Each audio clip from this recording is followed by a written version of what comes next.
Hello Mounaragam പുത്തൻ promo വിശേഷങ്ങളിലേക്ക് എല്ലാ കൂട്ടുകാർക്കും സ്വാഗതം. അങ്ങനെ നമ്മുടെ പ്രകാശനും നമ്മുടെ ദീപയും കൂടെ അമ്പലത്തിലൊക്കെ പോയി അവർ ഭയങ്കര ഹാപ്പി ആയിട്ട് അങ്ങോട്ടും ഇങ്ങോട്ടും പ്രസാദമൊക്കെ തൊട്ട് കൊടുത്ത് ഇങ്ങനെ നിൽക്കുവാട്ടെ. അപ്പം നമ്മുടെ പ്രകാശം പറയുന്നുണ്ട്, കാർത്തിക മോളുടെ കല്യാണം കൂടി കഴിഞ്ഞ് എന്നെ ഇനി മേൽപോട്ട് വിളിച്ചാലും എനിക്കൊരു കുഴപ്പവും ഇല്ല എന്നൊക്കെ പറയുമ്പോൾ നമ്മുടെ ദീപ പറയുന്നുണ്ട്, ഏയ് പ്രകാശേട്ടൻ അങ്ങനൊന്നും പറയല്ലേ, ഇനി പ്രകാശേട്ടൻ എന്ത് സംഭവിച്ചാലും ഞങ്ങൾ എല്ലാവരും കൂടെയുണ്ട് എന്ന് പറയുകയാണ്. അപ്പൊ പ്രകാശൻ എല്ലാം ഭയങ്കര സന്തോഷത്തിൽ, എനിക്കറിയാം ദീപേ, നിങ്ങൾ എല്ലാവരും എനിക്കൊപ്പം ഉണ്ടെന്ന് എനിക്കിപ്പോ അറിയാം എന്നൊക്കെ ഇങ്ങനെ ഭയങ്കര സന്തോഷത്തിൽ പറയുവാണേ.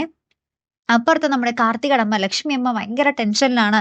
ഹോസ്പിറ്റലിൽ നിന്ന് നമ്മുടെ ഗംഗപ്രസാദ് ജയിലിൽ ചാടിയത് അറിഞ്ഞ് എന്താ പറയാ, ഹോസ്പിറ്റലിൽ നിന്ന് ഇങ്ങനെ ചാടിപ്പോയത് അറിഞ്ഞിട്ട് ഭയങ്കര ടെൻഷനിലാണ്. അപ്പൊ നമ്മുടെ ബൈജുവും പറയുന്നുണ്ട്, ഒരാൾ കൊല്ലാൻ വേണ്ടി തുനിഞ്ഞിറങ്ങിയാൽ അത് തന്നെ ചെയ്തേ ഇരിക്കൂ, അത് അങ്ങനെ തന്നെ വരൂ എന്നൊക്കെ പറഞ്ഞ് ഇങ്ങനെ ഭയപ്പെടുത്തുന്നൊക്കെ ഉണ്ട്.